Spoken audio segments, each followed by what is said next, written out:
And so, let us understand several aspects. Number one, behavior is a signal and is not a problem. Children often express emotions through behavior because they lack emotional language. They'll have fear, they'll have anger, they feel shame, they feel overwhelmed. But they're not going to express these emotions because they do not have that language to express these emotions. And instead, they are going to exhibit certain behaviors.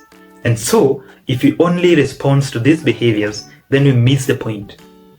We have to actually learn to see the behavior and try to understand what emotions are behind that behavior that our children are expressing. Number two, we have to understand that children borrow regulation from the adults around them. And so, you have to know that children do not self-regulate, they co-regulate. When the adults around the children are calm, then the children are going to learn to be calm. And so, when the adults around those children respond to the children's issues with calmness, children develop that emotional safety and emotional calmness, and they are able to behave in a calm manner. But when the adults around those children, whether they are parents at home or teachers at school, respond with chaos, then children keep developing this emotional dysregulation and exhibit them in these different behaviors that we see amongst our children. Behaviors like inability to stay calm, behavior that seems to be defiant to the rules. And so adults, or rather the parents and the teachers, let us learn to actually be calm and remain calm in different situations so that our children can learn that calmness from ourselves and can have that emotional security and learn to regulate their emotions by themselves, what we call building that capacity for emotional expression in our children. Number three, we have to understand that emotional safety precedes discipline and learning. You have to understand that a child who is emotionally overwhelmed will have difficulties in class. Their reasoning will shut down, their memory will become impaired, their attention will decrease. This is why emotional regulation is a foundation, very great foundation to academic performance of a child, to their classroom behaviors, and as well as respect to the authority. And so we have to really prioritize capacity building emotional regulation aspect amongst our children because it's a foundation for their success.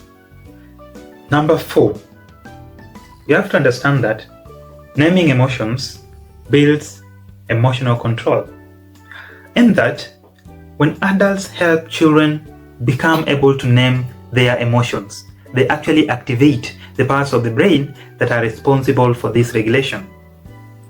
And this can happen in a very simple language, just by us shifting from controlling to trying and building capacity for this emotional regulation. And we can do this through really asking or using very simple language like, I see you are frustrated. This looks overwhelming to you. I know you are angry, and that is okay. But being hungry doesn't mean you are supposed to hurt others. When you use this simple language to our children, then we help them become able to name their emotion and actually reduce the emotional intensity and build awareness for themselves. And children who are able to name their emotions are more likely to ask for help often, pause before reacting, and actually solve a problem very constructively. And so that is the aspect that we need to know as well, so that we become parents and teachers who are able to actually build emotional control amongst our children. Number five, we have to understand this, and this is very important. Consistency across home and school is very critical in trying to build the aspect of emotional control amongst our children. When expectations at home and at school differ, it creates that imbalance amongst our children. And so, both parents and teachers are supposed to work together for them to be able to actually build a very, very, very, very well capacity of emotional control amongst the children. We have to respond to these children in similar way, both at home and at school.